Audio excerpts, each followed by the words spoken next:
I'm going to do a little quick tangent here. I want to tell you a story because I know that what is a podcast episode with the art coach without me telling you a story? So the story comes from a professor from a college. I can't remember his name. I'll write it in the description. I can't remember right now. So the story is, it's called Acres of Diamonds. And so this professor went around fundraising for a school that he wanted to make. And he went from state to state, city to city, and he said the same speech every time. And every time he said it, he got donations to create this new college. And the Acres of Diamonds story goes that there's a man, somewhere in Africa where he has a large farm and he's doing pretty well for himself. He has a farm, he has a way of life. And somebody that he knows, his neighbor, finds this enormous diamond, right? He goes off diamond mining and he finds this enormous diamond and finds all the wealth for all of his generations to come.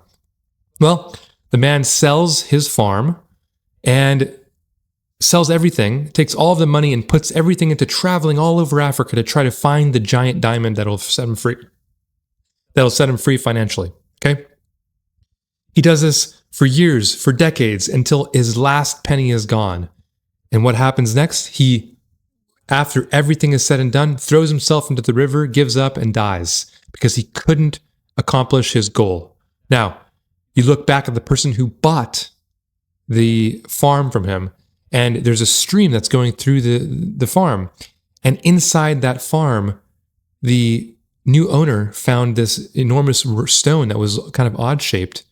And after some testing and looking at it, he finds out it's a gigantic diamond.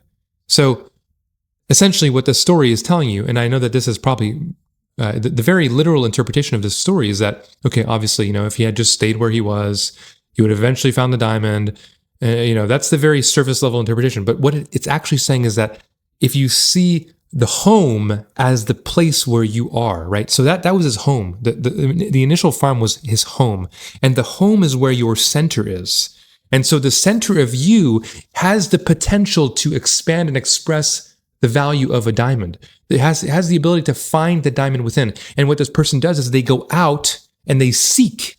They seek for the thing that's already inside them. They go out into the world and they try to find the thing that's already there. It's already in them. There's nowhere else that you can go try to buy or find or go experience that's going to give you what you already have. You already have it locked inside of you.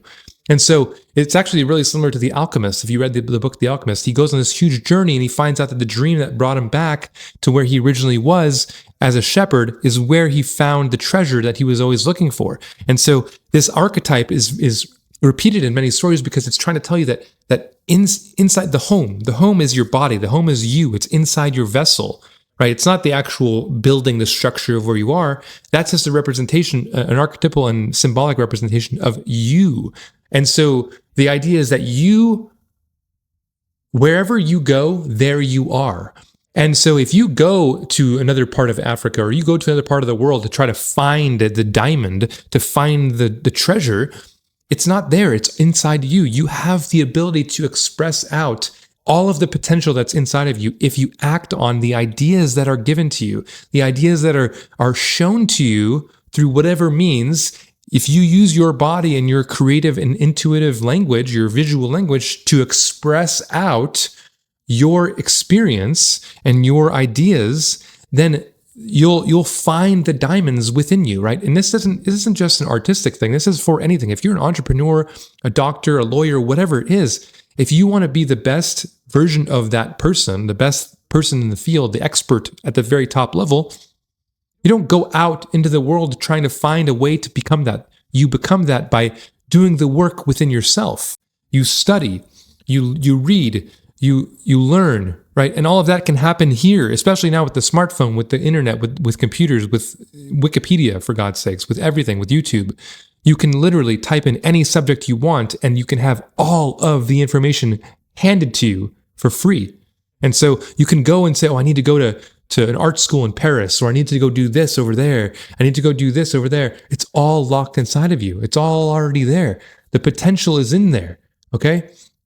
And that's the symbolic and archetypal meaning to that story, right? He goes out and he dies because he keeps seeking his whole life. He seeks and seeks and seeks and never finds. and it brings him death. And so don't be somebody who continuously seeks for external validation, for external reward. The reward and the validation comes from within. You find that from going in and saying, I have the potential within me, locked away, to bring out what I need to bring out, as long as I'm willing to do the work, invest in myself, and find the thing that's deeply buried inside my own heart, my own soul, my own mind, my own body, whatever it is.